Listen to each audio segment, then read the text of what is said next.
पढ़ेंगे, बहुत अच्छा टॉपिक पढ़ेंगे। तो पहले उसके पहले मैं आप लोग को एक क्वेश्चन करती हूँ। ये क्या है? चौक। कितना चौक है? और इसको मैंने तोड़ दिया तो कितना हो गया? हाँ, 2 तो हो गया। लेकिन अगर हम गणित की भाषा में कहें तो ये कितना हो गया? आधा और आधा। ठीक है, और आधे को हम क्या कहते हैं? 1/2, 1/2। तो आज हम लोग क्या पढ़ेंगे? फ्रैक्शन, भिन्न, जिसको हिंदी में क्या कहते हैं? भिन्न। तो भिन्न किसे कहते हैं? कि जब किसी संपूर्ण को, मान लिया ये आपका संपूर्ण है, जब किसी संपूर्ण को हम 2 बराबर भागों में या बराबर भागों में बांटते हैं तो प्रत्येक भाग हमारा क्या कहलाता है? भिन्न। When we talk about complete and divide into equal parts, then each part is known as fraction.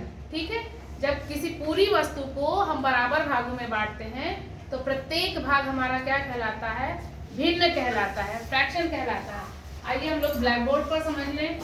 ये मैं बनाई हूँ सर्कल, ये एक पूरा सर्कल है, ठीक है, और इस सर्कल को मैंने क्या किया? 2 बराबर भागों में बांट दिया। तो प्रत्येक भाग हमारा भिन्न कहलाएगा और प्रत्येक का मान कितना हो जाएगा? 1/2, 1/2। जितने हम भाग करते हैं उसको क्या करते हैं? नीचे लिखते हैं। 2 बराबर भाग में बांटे हैं तो 2 नीचे लिखते हैं और इसको क्या कहते हैं? हर। और ऊपर इसको अगर मैंने शेड कर दिया एक भाग को तो ऊपर हम क्या लिखेंगे? ए, जिसको हम कहते हैं अंश। अंग्रेजी में क्या कहेंगे? न्यूमरेटर, और इसको क्या कहेंगे? डिनोमिनेटर। इस सर्कल को क्या किया मैंने? 2 बराबर भागों में बांट दिया तो 1/2, 1/2 हर हिस्सा कहलाएगा। अब उसी सर्कल को मैंने क्या किया? अगर 4 बराबर भागों में बांट दिया है तो नीचे क्या कहलाएगा? नीचे हम कितना लिखेंगे? 4। ठीक है, और 2 भागों की बात हम कर रहे हैं, 2 भागों की बात हम कर रहे हैं तो कितना हो जाएगा? ये 2/4। ठीक है, अब यहाँ तीसरे वाले पर हम आ रहे हैं जो कि आयत एंगल बनाए हैं 2 बराबर भाग। कोई भी नियमित आकृति को हम बराबर भागों में बांट सकते हैं। तो ये त्रिभुज बनाया है, इसको 2 बराबर भागों में बांटा है, एक को रंग किया है तो 1/2 हमने लिखा है। फिर ये आयत बनाया है जिसको 3 बराबर भागों में बांटा है, एक को रंग किए हैं तो 1/3 हो जाएगा, क्योंकि कुल भाग कितना किए हैं? 3 किए हैं, और 1/3 हो जाएगा। फिर ये क्या है? आपका वर्ग है, फिर है केक।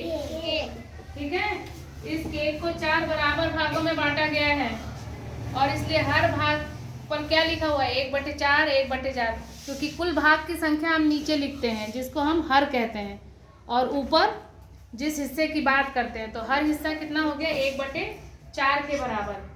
फिर 1/4 हिस्सा 1/4 को निकाल लिया है, 4 टुकड़े में से 1 टुकड़े को निकाल लिया है तो ये आधा टुकड़ा बता रहा है 1/2, और ये 1/4 बता रहा है।